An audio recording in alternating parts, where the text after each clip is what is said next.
بھائی خیال کرنا، کہیں ہم لوگوں کی خوشی کے لیے ان کی ویڈیوز کو لائک کرتے کرتے اللہ اس کے رسول کے ہاں ان لائک نہ ہو جائیں۔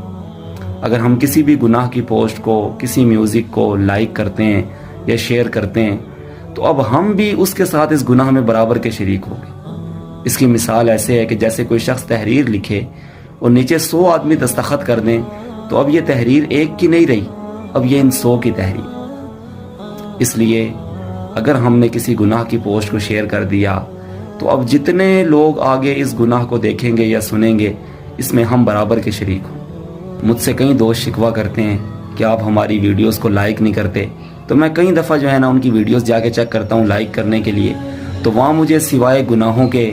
اور سوائے جو ہے گانوں وغیرہ کے کچھ نہیں ملتا۔ تو اب میں کیسے لائک کر سکتا ہوں؟ ان کو بھی میں یہی بولتا ہوں کہ بھائی کہیں ہم آپ کی خوشی کے لیے آپ کی ویڈیوز کو لائک